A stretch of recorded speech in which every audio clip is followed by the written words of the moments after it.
అధ్యాయము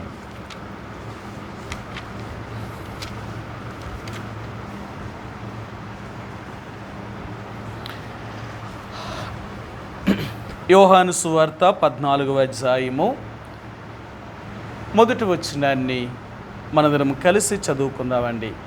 మనందరం కలిపి చదువుదాం. యోహాను సువార్త 14వ అధ్యాయము మొదటి వచనాన్ని మనందరం కలిసి ఒక్క మాటలా చదువుదండి. 14వ అధ్యాయము మొదటి వచనాన్ని మనందరం కలిసి ఒక్క మాటలాగా చదువుదామండి. మీ హృదయమును కలవరపడనీయకుడి, దేవుని యందు విశ్వాసముంచుచున్నారు, నా యందును విశ్వాసముంచుడి. ఈ రాత్రికాల సమయంలో చదువుబడిన లేఖన భాగాన్ని దేవుడు దీవించునుగాక. మరి ప్రార్థనకి వెళ్ళే ముందుగా ఇక్కడ దేవుడు అంటే యేసు ప్రభువారు ఈ భూమి మీద ఉన్నప్పుడు ఆయన చెప్తున్న మాటలు ఇవి. ఆయన ఇంకా ఈ లోకం నుంచి తను వెళ్ళిపోతున్న సమయం దగ్గర పడింది కాబట్టి యేసు ప్రభువారు తన శిష్యులతో ఈ మాటల్ని ఆయన చెప్తున్నాడు. ఎందుకు అంటే ఒకవేళ నేను వెళ్ళిపోయిన తర్వాత మీరు కలవరపడతారేమో, మీతో ఎవరు ఉండరని, మీకు సహాయం చేసేవారు ఉండరని, లేక మిమ్మల్ని నడిపించేవారు ఉండరని మీరు దిగులు పడవచ్చు. ధైర్యంగా ఉండండి, నేను ఎప్పుడూ కూడా నేను మీతోనే ఉంటాను, మీరు ఏ విషయంలో కూడా కలవరపడవద్దు అనే విషయాన్ని యేసు ప్రభువారు వారితో ఈ విషయాన్ని చెప్తూ ఈ యొక్క 14వ అధ్యాయం మొదటి వచనంలోనే ఆయన అంటున్నాడు, మీ హృదయములను కలవరపడను ఇక్కడి. నిజమే, మనిషి యొక్క జీవితంలో ఎన్నో కలవరాలు ఉంటాయండి. మనిషి ఎప్పుడు కలవరపడతాడు అంటే తనకి ఏదైనా లేనప్పుడు, తన అనుకునేది జరగలేనప్పుడు మనిషి కలవరపడేవాడు. అందుకనే తన జీవితంలో నెమ్మదిని కోల్పోతాడనమాట, తన జీవితంలో ప్రశాంతత అనేది ఉండదన్నమాట. కారణం ఏంటి అంటే తను ఇంతకాలము దేని మీదైతే ఆధారపడ్డాడో అది లేకపోతే మరి తన పరిస్థితి ఏంటి? ఇక ఎవరు అతన్ని కాపాడుతారు, ఎవరు అతన్ని నడిపిస్తారు, ఎలాగన్నా పరిస్థితి అని కలవరం అన్నమాట, కలవరం. అందుకనే దేవుని యొక్క బిడ్డల జీవితంలో ఎప్పుడూ కూడా కలవరము అనేది ఉండకూడదు. ఏది ఉన్నా ఏది లేకపోయినా అన్నిటినీ కూడా మనము మరి కలిగి ఉండడం అంటే అపోస్తలుడైన పౌలు అంటాడు, అన్నిటిలో కూడా ఏది ఉన్నా ఏది లేకపోయినా అన్నిటిలో అడ్జస్ట్ అవ్వడం అంటే మనం సర్ది పెట్టుకోవడం అనేది చాలా అవసరం అన్నమాట. సరే, మీకు ఆ మాట చూపిస్తాను. అపోస్తలుడైన పౌలు ఒక మాట చెప్తారు, ఆయన ఏమన్నాడో చూపిస్తాను మీకు. అపోస్తలుడైన పౌలు ఫిలిప్పీలకు రాసిన పత్రిక 4వ అధ్యాయము. అపోస్తలుడైన పౌలు ఫిలిప్పీలకు రాసిన పత్రిక 4వ అధ్యాయము 11వ వచనమండి, 11వ వచనము 12వ వచనమండి. నాకు కొదువు కలిగి ఉన్నందున నేను ఇలాగూ చెప్పుటలేదు, నేను ఏ స్థితిలో ఉన్నను ఆ స్థితిలోనే సంతృప్తి కలిగి నేర్చుకొని ఉన్నాను. దేన స్థితిలో ఉండనెరుగుదును, సంపన్న స్థితిలో ఉండనెరుగుదును.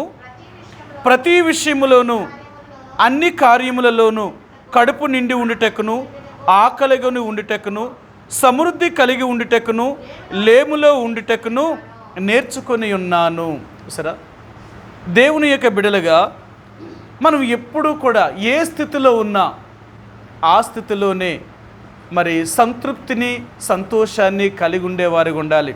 అందుకనే క్రైస్తవ జీవితం అంటే అన్నిటిలో సంతృప్తికరమైన జీవితము. లేనప్పుడు సంతృప్తిగానే ఉంటారు, ఉన్నప్పుడు సంతృప్తిగానే ఉంటారు. అందుకనే అపోస్తలుడైన పౌలు చెప్తున్నాడు, నేను ఏ స్థితిలో ఉన్నా ఆ స్థితిలోనే నేను సంతోషము కలిగి లేక సమృద్ధిని కలిగి లేక నేను జీవించడం నేర్చుకున్నాను అంటున్నాడు. ఆయన ఏమన్నాడంటే, నేను ఏ స్థితిలో ఉన్నాను ఆ స్థితిలోనే సంతృప్తి కలిగి నేర్చుకొని ఉన్నాను. ఇది చాలా కష్టమండి. దేవుని యొక్క బిడ్డల జీవితంలో నేర్చుకోవడం అనేది అలవర్చుకోవాలన్నమాట, నేర్చుకోవాలి. మనం చనిపోయేదాకా నేర్చుకుంటూ ఉండేవారమే. అందుకనే దేవుని బిడ్డలు ఎవరు కూడా సంపూర్ణులు కారు. నాకు అన్నీ తెలుసని కానీ, నేను అన్నీ చేయగలనని కానీ, నాకు అన్నీ ఉన్నాయని కానీ ఏ మానవుడు నేను సంపూర్తిగా ఉన్నాను అని చెప్పలేడు. ఏదో ఒక అసంతృప్తి, ఏదో ఒక లోటు, ఏదున్నా సరే. ఎందుకంటే మానవుడు కలిగిన దానితో సంతోషంగా ఉండలేడు, లేని దాని గురించి విచారము కలిగి ఉంటాడు. నీకెన్ని ఉన్నా దాన్ని బట్టి సంతోషించలేము, కానీ ఏదైతే నీకు కొరత ఉందో ఆ కొరతను బట్టే చింత కలిగి ఉంటావు. ఇన్ని సంపాదించేనే ఆ చిన్నదాన్ని నేను సంపాదించుకోలేకపోయినా, ఆ చిన్నది నాకు లేకుండా పోయిందా అని చాలా దిగులు పడుతూ ఉంటాడనమాట. అంటే మనిషి యొక్క జీవితం ఎలాంటిదంటే తృప్తి లేని జీవితం, తృప్తి లేని జీవితం. ఎంత దేవుణ్ణి నమ్మినప్పటికీ కూడా ఏదో ఒక అసంతృప్తి, ఏదో ఒక లోటు, ఏదో ఒక సమస్య, ఏదో ఒక కలవరము మన జీవితాన్ని ఏదుస్తూనే ఉంటుందన్నమాట, వేధిస్తూనే ఉంటుంది. కానీ యేసు ప్రభువుని ఎరిగిన తర్వాత మాత్రం ఇలాంటి లోటు అనేది మనకు ఉండకూడదు. సరే అని ఎలాగంటే ఒక క్రైస్తవ కుటుంబము దేవుణ్ణి నమ్ముకున్న ప్రజలకు నిజంగా వాళ్ళు దేవుణ్ణి నమ్ముకున్నారు, చాలా మంచి విశ్వాసులు, దేవుళ్ళో ఎంతో నమ్మకంగా జీవించేవారు, దేవుని యొక్క పరిచర్య కూడా ఎంతో సహాయకరులుగా ఉండేవారు. కానీ వారికి సంతానము లేదు, సంతానము లేదు. చాలా సంవత్సరాలు దేవుణ్ణి ప్రార్థన చేశారు, కానీ మరి ఎందుకో దేవుడు కూడా వాళ్ళకి సంతానం ఇవ్వడానికి ఇష్టపడలేదు. సరే, ఇప్పుడు దేవుడు సంతానం ఇవ్వలేదు కాబట్టి ఇప్పుడు ఏం చేయాలా? దేవుడికే మనకి పిల్లలు లేకుండా ఇష్టమైనప్పుడు మనం ఎందుకు పిల్లల కోసం ప్రయాసపడాలా? ఒకవేళ దేవుడు ఇవ్వాలి అంటే ఇవ్వలేడా? ఒకవేళ ఇవ్వకూడదు అంటే మనకి పిల్లలు ఉండకూడదని దేవుడి చిత్తమైతే మనకెందుకు? సరే, లేకపోతే మనకి పిల్లలు లేరు. ఇప్పుడు మన పిల్లలు ఎవరు అంటే దేవుని యొక్క మందిరములు ఉన్న దేవుని ప్రజలే, వారే మన కుటుంబము, వారే దేవుని పిల్లలే మన పిల్లలు, వారితోటే మన సంబంధము. ఇంకంతే. దేవుడు మనకి పిల్లలు ఇవ్వలేనప్పుడు దేవుని ప్రజల యొక్క పిల్లల్నే మన పిల్లలుగా మనం చూసుకుంటే చాలు. ఎవరి కష్టంలో ఉన్నా, ఎవరి ఇబ్బందుల్లో ఉన్నా, ఎవరి సమస్యల్లో ఉన్నా వారికి మనం సహాయం చేస్తే, అంటే మనకి పిల్లలు లేరు కాబట్టి ఎదట పిల్లలకైనా మనం సహాయం చేస్తే మనం చేసినట్టే కదా వాళ్ళకి. సరే, ఉన్నదాంతో సరిపెట్టుకుందాం, ఇవ్వలేనప్పుడు మనం ఎందుకు దాని గురించి ఆలోచించాలి? అంతే కదా. దేవుని బిడ్డలుగా నీకు దేవుడు ఇవ్వలేదు అంటే అది ఏదో ఒక కారణం ఉంటుంది. ఏ కారణము లేకుండా దేవుడు ఎప్పుడూ కూడా ఏది చేయడు. నేడు దినాన్ని మేము ప్రార్థన కూడుకలో కొండపల్లిలో దేవుడు మాకు ఇలా గుర్తు చేశాడు. అన్న యొక్క జీవితంలో అంటే 84 సంవత్సరాలు విధవరాలుగానే ఉండిపోయిందంట. 7 ఏండ్లు తన యొక్క భర్తతో సంసారము చేసి 7 సంవత్సరాలకు సంసారం చేసిన ఈ సంసార జీవితంలో పిల్లలు కలగలేదు. పిల్లలు కలగక ముందే తన భర్త చనిపోయాడు. ఇప్పుడు ఈమె మరి విధవరాలుగా ఉండిపోయింది. విధవరాలుగానే ఉండిపోవాలా? ఇంకో పెళ్లి చేసుకోకూడదా? ఆమె కూడా పెద్ద వయసు ఏమి కాదు కదా, ఆమె కూడా యవ్వనంలోనే ఉంది. నా భర్త చనిపోయాడు కాబట్టి ఇప్పుడు ఏది నాకు ఇంకొక మార్గం ఏంటి? ఇప్పుడు నేను ఒంటరిగా ఉండిపోతానే? లేదు, నేను దేవుడి చిత్తమేమో, దేవుడు నన్ను ఇలాగ ఉండడానికి ఇష్టపడుతున్నాడేమో, లేకపోతే నేను కూడా అందరిలాగే సంసార జీవితాన్ని చెయ్యాలి అనుకుంటే దేవుడు నాకు నా భర్తను ఉంచలేడా? దేవుడికి ఇష్టం లేదేమో నేను నా భర్తతో సంసారం చేసి దేవునికి ఇష్టంగా జీవించడం, లేక నా సంసార జీవితాన్ని సాగించడం దేవునికి ఇష్టం లేదేమో, అందుకే దేవుడు తీసుకున్నాడు. సరే, ఇంక నేను వివాహం చేసుకోను. మరి ఇప్పుడు ఏం చేయాలా? తను వివాహం చేసుకోలేదు కాబట్టి తనేమీ కృంగిపోలేదు, తిరిగి తన తల్లిదండ్రుల ఇంటికి వెళ్ళలేదు. ఇప్పుడు ఆమె దేవుని యొక్క మందిరములోనికి వెళ్ళింది. ఆ సుమియోను అనే ప్రవక్తతో చెప్పింది, అయ్యా, నేను పెనిమిటిని పోగొట్టుకున్న దానను, ఇక నా జీవితకాలం అంతా కూడా నేను ఈ మందిరములో నేను పరిచర్య చేయడానికి నన్ను నేనుగా సమర్పించుకోవాలనుకుంటున్నాను.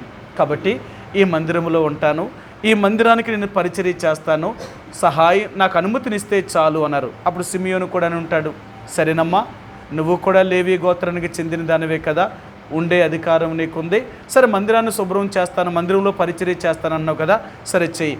84 సంవత్సరాలు ఒక విధవరాలుగానే ఉండిపోయింది ఆమె. ఎందుకు అలా ఉండిపోయింది అంటే ఆమె ఇంకొక వివాహం కూడా చేసుకోవడానికి ఇష్టపడలేదు. అంటే దేవుడు నా భర్తను తీసుకున్నప్పుడు వేరొక ఆస్థానంలోనికి మళ్ళీ ఇంకొక వాయిని ఎలా నేను చేసుకుంటాను?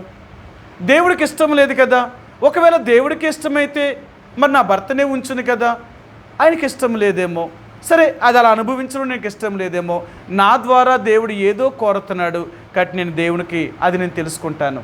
అందుకనే 84 సంవత్సరాలు విధవరాలుగా ఉండి దేవుని యొక్క మందిరములో రేయం పగల్లో కూడా ప్రార్థన చేస్తూ, రాత్రులు పగల్లో కూడా ఉపవాసం ఉండి దేవుని యొక్క సన్నిధిలో ఇశ్రాయేలు ప్రజల యొక్క ఆదరణ కొరకు ఈమె ప్రార్థన చేస్తూ ఉందన్నమాట. ఆమె ఎప్పుడు కృంగిపోలేదు.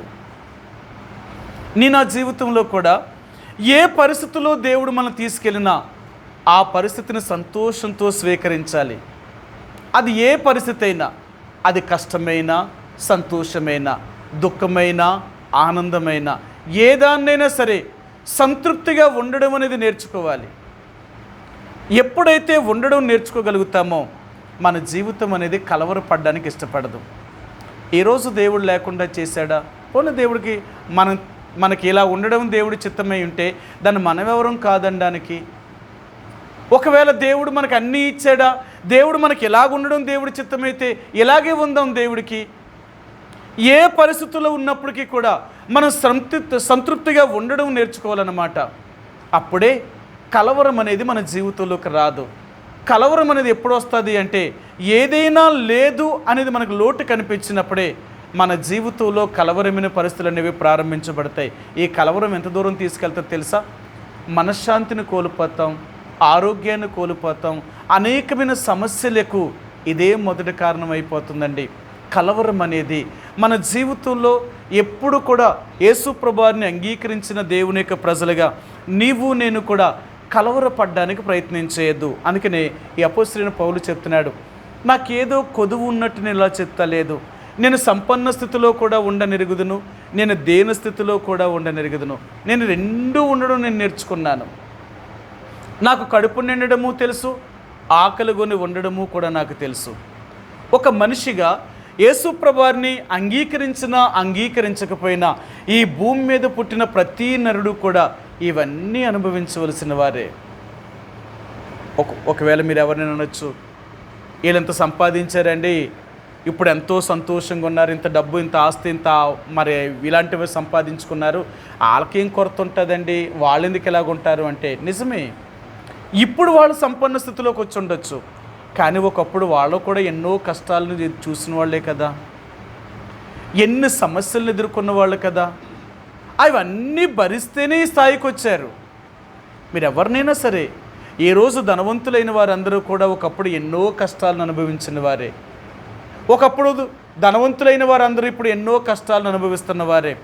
భూమి మీద ఉన్న నరుడు కష్టాన్ని అనుభవించకుండా ఏ మానవుడు ఉండడు. మనకు కనిపించే వాళ్ళు మన దృష్టిలో మనం చూస్తున్నప్పుడు వాళ్ళకేం కష్టాలు ఉంటాయమ్మా, వాళ్ళకేం బాధలు ఉంటాయి అనుకుంటున్నాం. కానీ ఈ భూమి మీద పుట్టిన ప్రతి నరుడు కూడా ఆ కష్టాలని, ఆ బాధలను అనుభవించవలసిన వాడే. ఇది దేవుని చిత్తం. ఇది అలా అనుభవించకుండా ఎవరూ భూమి మీద ఉండరు. సరే, మీకు చూపిస్తాను. యోబు గ్రంథము 5వ అధ్యాయము.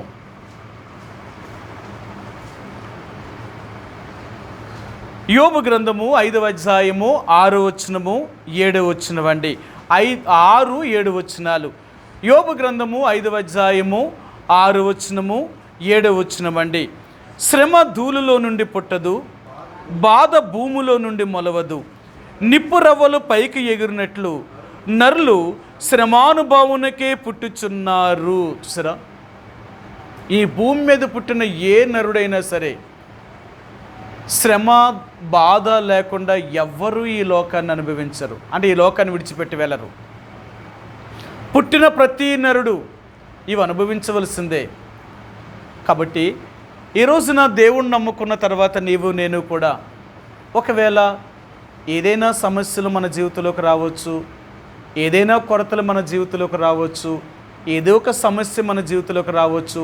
వచ్చినంత మాత్రానికి మన హృదయం కలవరపడకూడదన్నమాట. కలవరపడకూడదు. ఎందుకు కలవరపడకూడదు అంటే, అసలు ఎందుకు ఇలాగా దేవుడు ఉంచాడు, ఎందుకు దేవుడు ఈ స్థితిలో నన్ను ఉండాలని కోరాడు, లేకపోతే దేవుడు నా జీవితంలోనికి పరిస్థితి ఎందుకు తీసుకొచ్చాడు. సరే, ఇలాగ దేవుడు నన్ను తీసుకొచ్చాడు అంటే ఇలాగ ఉండడం దేవునికి ఇష్టమేమో, దానికి ఇష్టపడదాం. అది సంతోషమైన పరిస్థితులే కావచ్చు, దుఃఖకరమైన పరిస్థితులైనా కావచ్చు. కొన్నిసార్లు దేవుని ప్రజలు మరణకరమైన పరిస్థితులు గుండా దేవుడికి వెళ్ళడం ఇష్టమైంది. కానీ దేవుడు ఆ రీతిగానే వాళ్ళు కూడా వెళ్ళడానికి ఇష్టపడ్డారు. దేవుడు రక్షించలేడా, దేవుడు వారిని కాపాడలేడా అంటే అది దేవుడి చిత్తం. అలాగ వారు మరణించడం అనేది అది దేవుడి చిత్తమైనప్పుడు దాన్ని ఎవరు ఆపగలరు?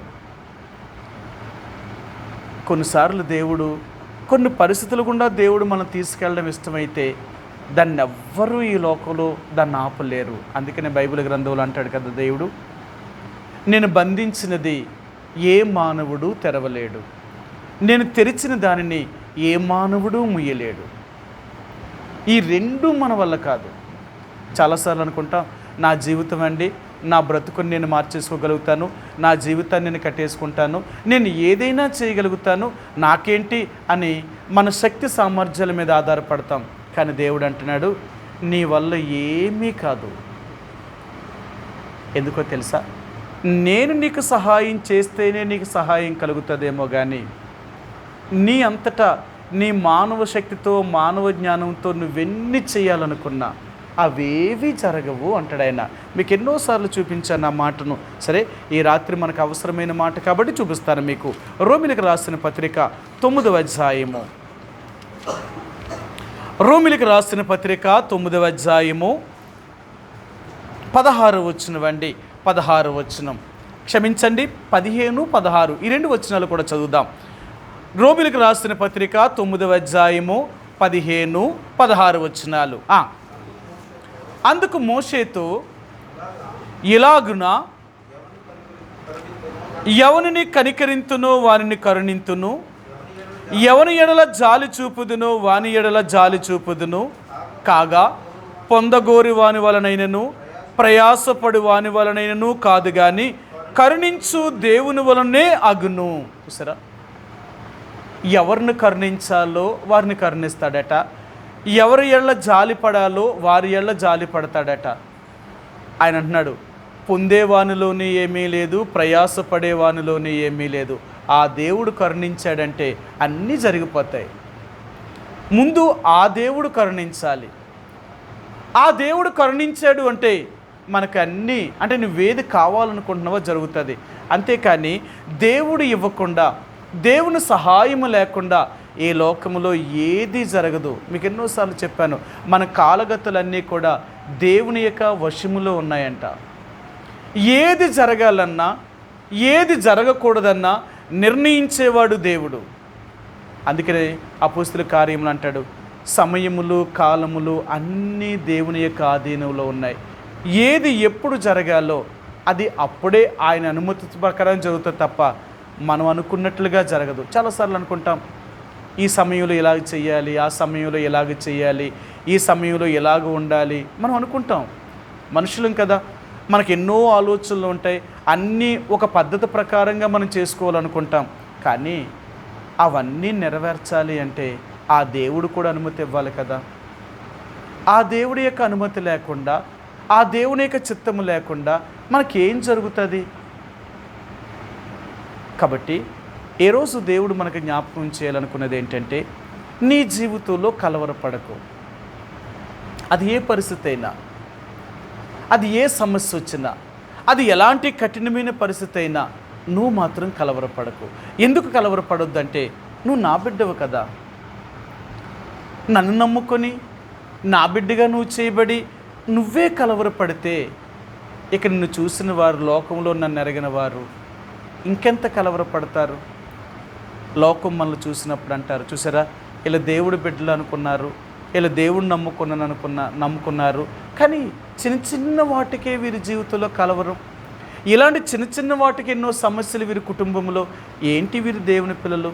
అందుకనే దేవుని పిల్లలు ఎప్పుడూ కూడా, మన కుటుంబము అనేది రక్షించబడిన తర్వాత దేవుని పిల్లలం కాబట్టి ఎప్పుడూ కూడా మన ఇంటిలో నుంచి ఎటువంటి కలవరమైన పరిస్థితులు మన ఇంట్లో నుంచి బయటికి కనపడకూడదు. ఒకవేళ ఏదైనా సమస్య వచ్చిందనుకోండి, దాన్ని చక్కదిద్దుకోవడానికి ప్రయత్నం చేయాలి తప్ప కేకలు వేసుకొని గొడవ ఆడుకున్నాం అనుకో, లోకం మనల్ని చూసినప్పుడు ఏంటంటే ఏలేం క్రైస్తవులండి, ఏలేమి దేవుని ప్రజలు, మాటి మాటికి చీటికి మాటికి ఏదో ఒక గొడవ, ఏదో ఒక సమస్య, ఏదో ఒకటి, వీళ్ళకే నెమ్మది లేదు, ఇంకెవరు చెప్తారు నెమ్మది గురించి? ఎందుకో తెలుసా? అందుకనే దేవుని ప్రజలుగా మన ఇంట్లో నుంచి ఎప్పుడు కూడా ఇతరులను కలవరపరిచేటట్లుగా ఏ సమస్య కూడా బయటికి రాకూడదు. అందుకనే దేవుని బిడ్డలు ఎలాగ ఉంటారో తెలుసా? యేసు ప్రభువారు ఈ భూమి మీద ఉన్నప్పుడు అలాగ జీవించాడట. సరే, మీకు ఆ మాట కూడా చూపిస్తాను నేను మీకు. మత్తయి సువార్త. యేసు ప్రభువారు ఈ భూమి మీద ఉన్నప్పుడు ఆయన ఎంతగా ఉన్నాడు. ఎన్నో సమస్యలు ఆయనకు వచ్చాయి, రాలేదు అంటలేదు.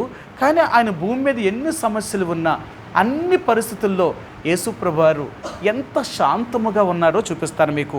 12వ అధ్యాయము మత్తయి సువార్త 12వ అధ్యాయము 19వ వచనమండి. 19వ వచనం.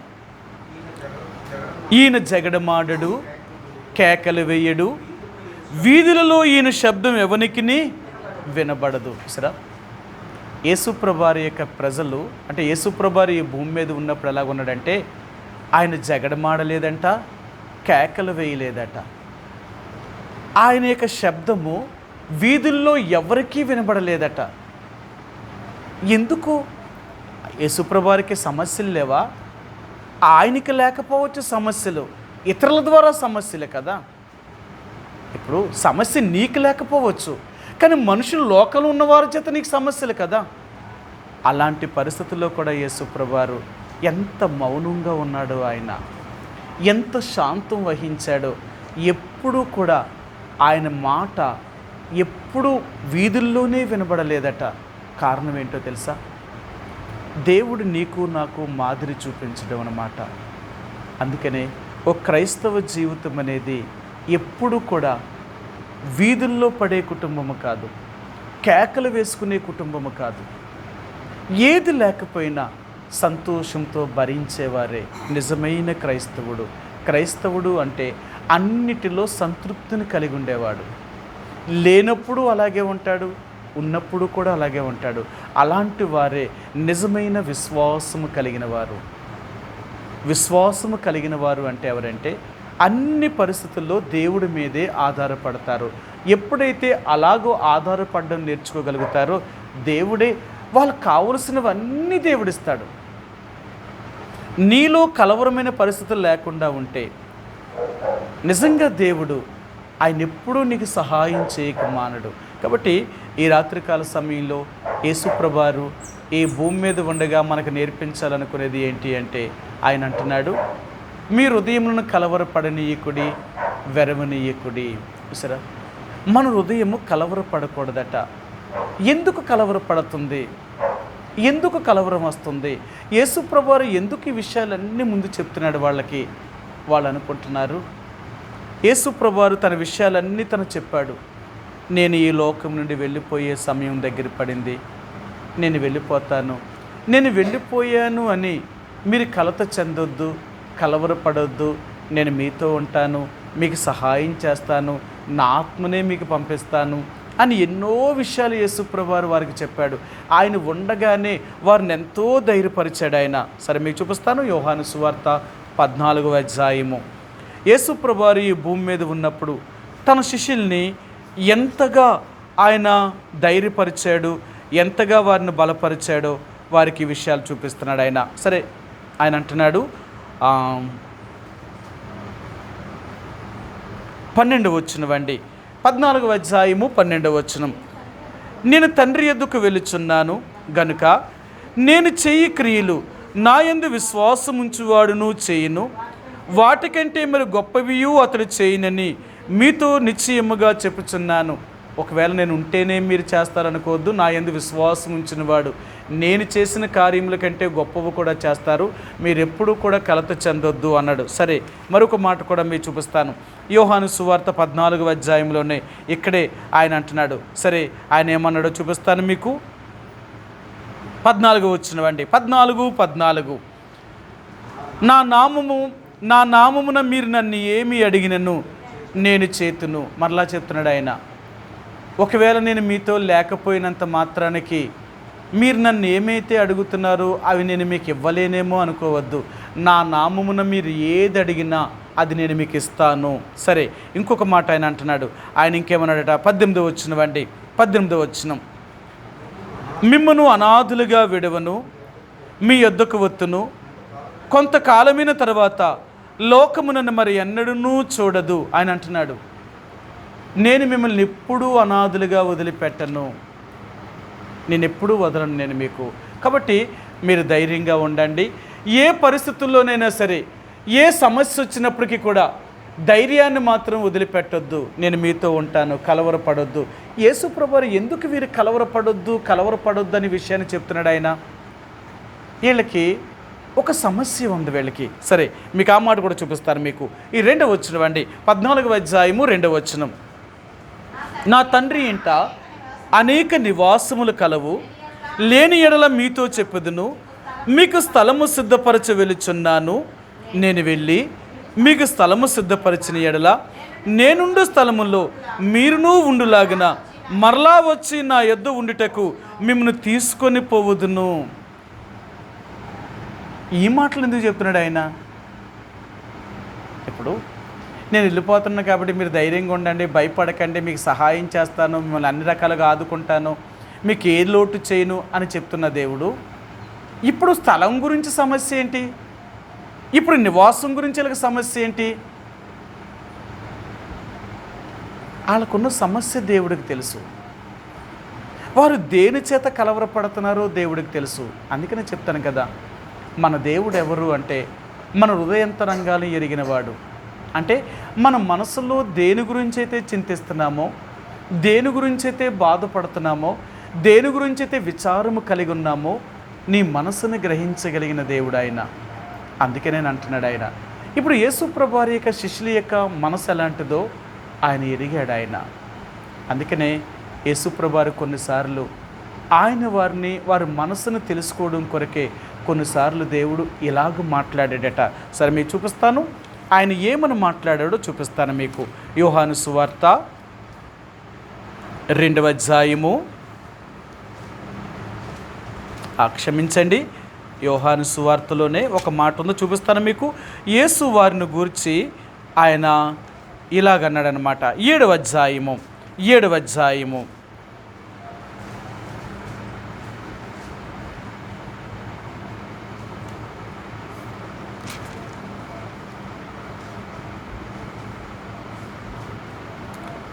క్షమించండి, 6వ అధ్యాయంలోనే ఉంది.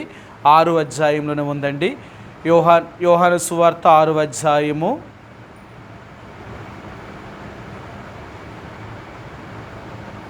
6వ వచనమండి. 6 యోహాను సువార్త 6వ అధ్యాయము 6వ వచనమండి. ఏమి చేయనయుండునో తానే ఎరిగియుండి అతన్ని పరీక్షించుటకు అలాగూ అడిగాను. చూసారా, యేసుప్రభువారట తనకి ఏం చెయ్యాలో ఆయనకి తెలుసట. కానీ ఫిలిప్పుని అడిగాడట. ఏమని అడిగాడు అంటే, ఇంతమందికి ఆహారము మీరే ఆహారం పెట్టండి అన్నాడు ఆయన. వీళ్ళు పెట్టలేరనే సంగతి తెలుసు, ఇంతమందిని పోషించలేరు, ఎక్కడి నుంచి తేగలనే సంగతి తెలుసు. ఈయనేమన్నాడట? సరే, ఆయన ఏమన్నాడట చూపిస్తాను మీకు. 7వ వచనమండి. అందుకు ఫిలిప్పు, వారిలో ప్రతి వాడును కొంచెము పుచ్చుకొనుటకైనను 200 దేనారముల రొట్టెలు చాలవని ఆయనతో చెప్పాను. సరే, ఫిలిప్పు యేసుప్రభువారు అడిగారు, మీరే వారికి ఆహారం పెట్టండి అని యేసుప్రభువారు వారితో చెప్పినప్పుడు, ఇప్పుడు యేసుప్రభువారు వారిని ఎందుకు ఇలాగ అడిగాడంటే వారిని పరీక్షించడానికి అడిగాడట. సరే, ఏం చెప్తారు వీళ్ళు? మరి యేసుప్రభువారు అడిగాడు అనుకోండి, మీరే ఆహారం పెట్టండి అంటే వీళ్ళు ఏం చేయాలా? ప్రభువా, నువ్వేం చేయమంటావు చెప్పు, మేము చేస్తాము అని చెప్పాలా. అందుకని చాలాసార్లు దేవుని బిడ్డలుగా మనం ఏమి నేర్చుకోవాలి అంటేనంట, ఎప్పుడు కూడా దేవుణ్ణి ఎదురు ప్రశ్న వేయకూడదట, ఆయనకి సలహా మనం చెప్పకూడదట. ఇప్పుడు యేసుప్రభువారి యొక్క శిష్యులు యేసుప్రభువారికే సలహా చెప్తున్నాడు. ఇప్పుడు ఫిలిప్ అంటున్నాడు, అయ్యా 200 దేనారములకు రొట్టెలు తీసుకొచ్చి మనం పెట్టినా వీళ్ళందరికీ సాలవు అంటున్నాడు. అడిగాడా? ఈయన ఏం చెప్తున్నాడు ఈయనకి? సలహా చెప్తున్నాడు. ఆయన తెలియదని. యేసుప్రభువారు ఈ ప్రశ్న ఎందుకు వేసాడు? అతను పరీక్షించడానికి అడిగాడట. యేసుప్రభువారు అతను పరీక్షించడానికి ఫిలిప్పుని అడిగితే ఫిలిప్ అంటున్నాడు అతని విశ్వాసం ఎంతో చూద్దాం అనుకున్నాడు దేవుడు. అతని విశ్వాసం ఎంతో చూడాలనుకుంటే ఇప్పుడు అన్నాడు, అయ్యా ఇంతమందికి మనం ఎక్కడ పోషించగలము అంటున్నాడు. ఆయనకి తెలియదా? అందుకే దేవుడు అంటాడు, యేసుప్రభువారి దగ్గర మనం నేర్చుకోవాల్సింది ఏంటంటే కొన్ని విషయాలు చెప్పిస్తాను మీకు ఇప్పుడు. సరే, ఇక్కడే చూపిస్తాను మీకు. యోహాను సువార్త 2వ అధ్యాయము. ఈ మాట మీ అందరికీ బాగా పరిచయమైన మాట. సరే, మీరు చూపిస్తాను. 2వ అధ్యాయము, యోహాను సువార్త 2వ అధ్యాయము 5వ వచనం అండి. 2వ అధ్యాయము 5వ వచనం. ఆయన తల్లి పరిచారకులను చూచి ఆయన మీతో చెప్పినది చేయుడని నిన్ను చూసారా, చేయుడని చెప్పాను. అంతే. ఆయన ఏం చెప్పాడో అది మీరు చెయ్యండి అంతే. అంతేకాని ఆయన చెప్పిన దానికి ఎదురు మాట మీరు చెప్పొద్దు. దేవుని బిడ్డలు ఏమి నేర్చుకోవాలి అంటేనంట, దేవుడు చెప్పిన దానికి లోబడ్డం నేర్చుకోవాలట. లోబడితేనే దేవుడు అద్భుతాలు చేయగలుగుతాడట. మనం లోబడితే చాలు. దేవుడు ఇలా చెప్పాడా, లోబడు. అది ఎలా జరుగుతుంది, అది ఎక్కడి నుంచి వస్తుంది, అది ఎవరిస్తారు, ఇవన్నీ నీకు అనవసరం. దేవుడు చెప్పాడు అంటే చేయడం నేర్చుకోవాలా. సరే తండ్రి నువ్వు చెప్పావంటే నువ్వు చేస్తావు, అదే నా నమ్మకం అంతే. ఎలాగొస్తుంది, ఎక్కడి నుంచి వస్తుంది, ఎవరిస్తారు, ఇవన్నీ నాకు అనవసరం. నువ్వు చెప్పావు, నేను వింటానంతే. అందుకనే ఈ రాత్రి దేవుడు ఆయన మీతో చెప్పినది చేయండి అంతే. ఇక మారు మాట చెప్పకూడదన్నమాట. సరే, 2వ మాట మీకు చూపిస్తాను. యేసుప్రభువారు తన శిష్యులకి ఏమి నేర్పించాలనుకున్నాడో చూపిస్తాను మీకు. మత్తయి సువార్త 17వ అధ్యాయము.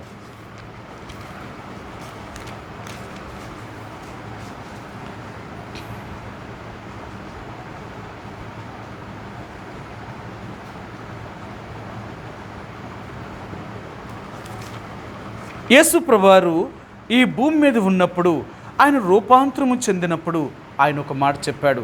17వ అధ్యాయం మత్తయి సువార్త 5వ వచనమండి. 17వ అధ్యాయము మత్తయి సువార్త 5వ వచనమండి. అతడు ఇంకనూ మాట్లాడుచుండగా, ఇదిగో ప్రకాశమానమైన ఒక మేఘము వారిని కమ్ముకొనెను. ఇదిగో ఈయన నా ప్రియ కుమారుడు, ఈయన యందు నేను ఆనందించుచున్నాను, ఈయన మాట వినుడని ఒక శబ్దము ఆ మేఘములో నుండి పుట్టెను. ఆ మేఘములో నుంచి ఏ మాట వినిపించిందని తెలుసా? మీరు ఈయన మాట వినండి. మీరు ఆయనకి చెప్పకూడదు సలహాలు. మీరు ఆయన ఏం చెప్తాడో అది చెయ్యండి అంతే. ఈయన నా ప్రియ కుమారుడు, ఈయన మాట మీరు వినండి, మీరు చెప్పొద్దు ఆయనకి.